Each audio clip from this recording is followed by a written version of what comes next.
majina naitwa Pasco Joseph Budeba, mwanafunzi wa chuo kikuu cha Dar es Salaam. Naam, Pasco. Ni kitu gani ambacho ulipochaguliwa mara ya kwanza kujiunga na chuo kikuu cha Dar es Salaam ulitamani uje ukione?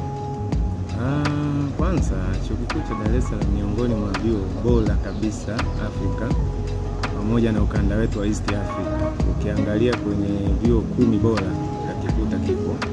Kwa maana hiyo vision yangu ilikuwa ni kuja ku advance maarifa ambayo pengine yanaweza kanisukuma kutoka daraja moja kwenda daraja lingine. Ukiangalia mazingira ya chuo yako safi sana kwa ajili ya kujisomea, unakutana na watu tofauti wenye exposure kubwa, utakutana na historia mbalimbali za viongozi wakubwa wa serikalini na wengine ambao wako kwenye kada mbalimbali huko kwenye mashirika mengine binafsi. Kwa hiyo ilinisaidia sana kuona kwamba hapa ni sehemu ya kitovu cha maarifa. Na kitu gani ambacho baada ya kuripoti hapa ndani ya chuo kikuu cha Dar es Salaam umeweza kukipenda au kimeweza kukuvutia sana katika chuo hiki? Kwanza nimependa sana nadhani kwenye mazingira ambayo tulikaribishwa. Kwanza ukiangalia serikali ya wanafunzi kupitia Daruso walitupokea vizuri sana. Waliweka logistics vizuri kwa freshers wote. Ukiachana na kwamba tulichelewa, lakini tulipofika logistics zilikuwa vizuri.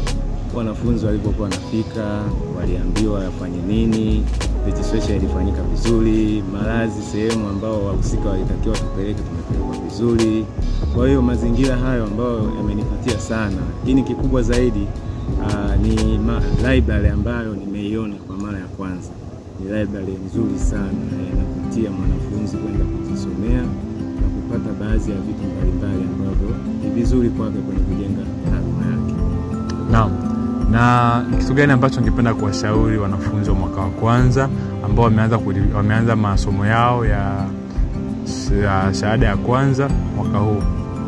Nadhani ushauri kwa wanafunzi wa mwaka wa kwanza kikubwa zaidi wa focus kwenye kile walichoingia hapa chuo, kwa sababu chuo kikuu ni sehemu ambayo wanafunzi huwezi ukasema tu kwamba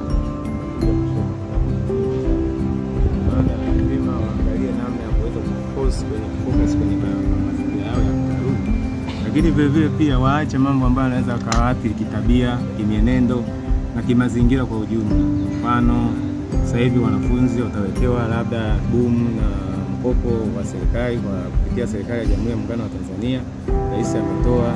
Kwa hiyo matumizi ya fedha yanaweza kuwashauri kwamba waweke vizuri sana kwenye matumizi yao, kwa sababu kuna vitu vingi sana.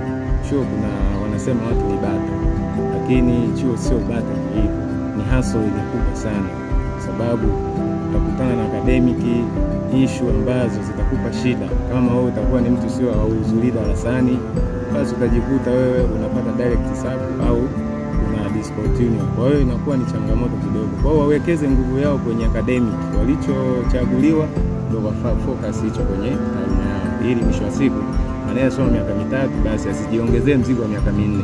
Anayesoma miaka 4 basi asijiongezee mzigo wa miaka 5. Otherwise kuwepo na some condition ambazo zinamfanya asipondi mwenyewe, aidha mambo ya kiuchumi au mambo ya kiafya.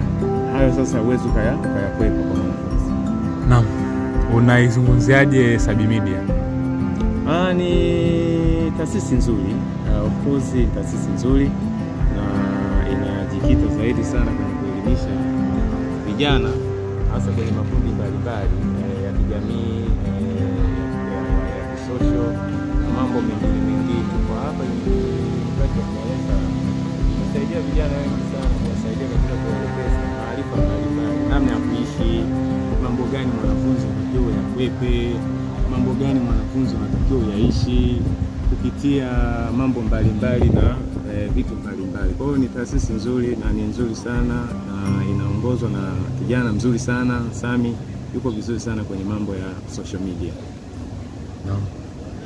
Unaweza kutoa salamu kwa watu watatu? Salamu kwa watu watatu. Kwanza nawashukuru sana familia yangu kupitia mamangu mzazi Christina Libe Manija, lakini pia nashukuru marafiki zangu wengine ambao nasema ni jamii naona kupitia 842 ambao wamenifundisha mambo ya utii na nidhamu. Lakini pia nashukuru Rais wa Serikali ya Wanafunzi ya Darussa. Sitakuwa mchoyo wa fadhila bila kumshukuru, kwa maana ya kusimamia kabineti yake pamoja na mihimili yake mitatu kuwepo sisi hapa. Hao ndio watu ambao naweza nikawashukuru sana. Naam, shukrani sana. Nakutakia wakati njema. Karibu Sab Media. Asante sana, karibu pia.